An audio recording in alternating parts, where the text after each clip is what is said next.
నల్గొండ జిల్లా ముఖ్య కార్యకర్తల సమావేశం మాల మహానాడు ఆఫీసులో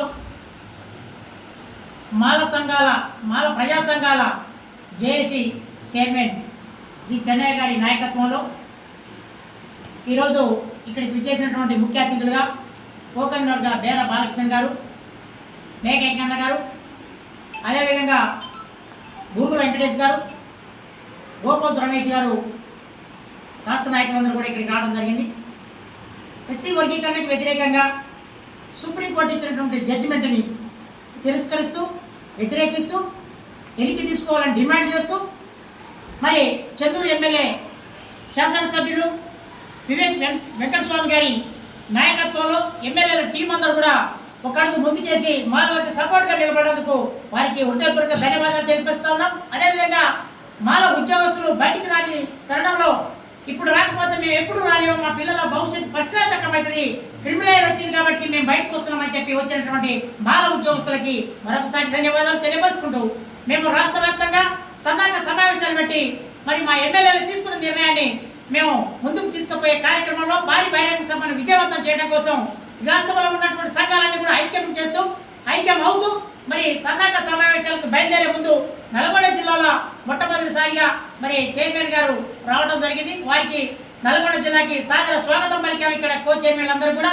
అదేవిధంగా ఈరోజు నల్గొండ జిల్లా మరి సంఘాలన్నీ కూడా ఏకతాటి మీదకి రావాలని చెప్పి అన్ని సంఘాలు కూడా ఏకమై ఈరోజు లక్కమల్ల మధుబాబు గారిని కన్వీనర్గా, మరి అదేవిధంగా కోకర్నర్గా చింతపల్లి బాలకృష్ణని తీసుకొని మరి ఇంకొక వ్యక్తి చక్రవర్తి గారిని, మరి అదేవిధంగా వీళ్ళందరూ కూడా ఇంకా వచ్చే కన్స్టిట్యూన్సీ సంఘాలన్నీ కూడా కలుపుకొని రేపు భారీ బహిరంగ సభ హైదరాబాద్లో నిర్వహించబోతా ఉన్నాం. అదే సభని కాకుండా మరి ముందస్తుగా సన్నాహక సమావేశంలో భాగంగా నల్గొండ జిల్లాలో త్వరలో ఒక 10,000 మందితో భారీ బహిరంగ సభను కూడా ఏర్పాటు చేయాలని మా కోకన్నర్ గారు ఇద్దరు కూడా వారి యొక్క ఉత్సాహంగా ఉన్నారు. వారి యొక్క నాయకత్వంలో జిల్లాని బలోపేతం చేస్తూ అన్ని గ్రామాల నుంచి మండలాలు, నియోజకవర్గం, డివిజన్ స్థాయి, జిల్లా స్థాయి వరకు కమిటీలు నిర్మాణం చేయాలని చెప్పి ఆ నిర్మాణంలో భాగంగానే హైదరాబాద్ కానీ నల్గొండలో బహిరంగ సభలు సక్సెస్ అవుతాయి.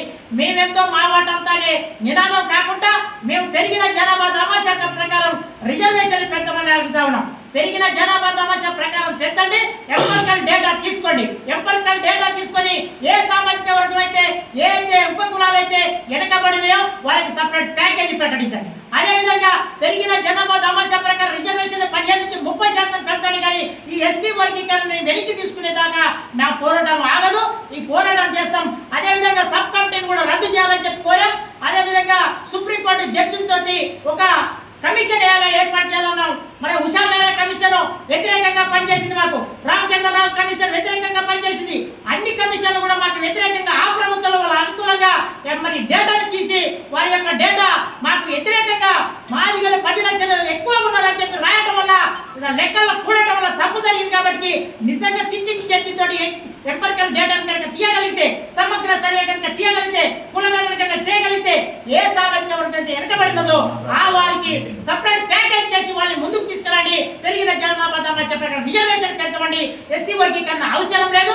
పెరిగిన జనాభా తమాషా ప్రకారం రిజర్వేషన్ 30% పెంచాలి. భారత రాజ్యాంగాన్ని కాపాడటంలో భాగంగా మానవులందరూ కూడా చైతన్యవంతులు కావాలని చెప్పి తెలియపరచుకుని ముగిస్తా ఉన్నాను. జై భీమ్.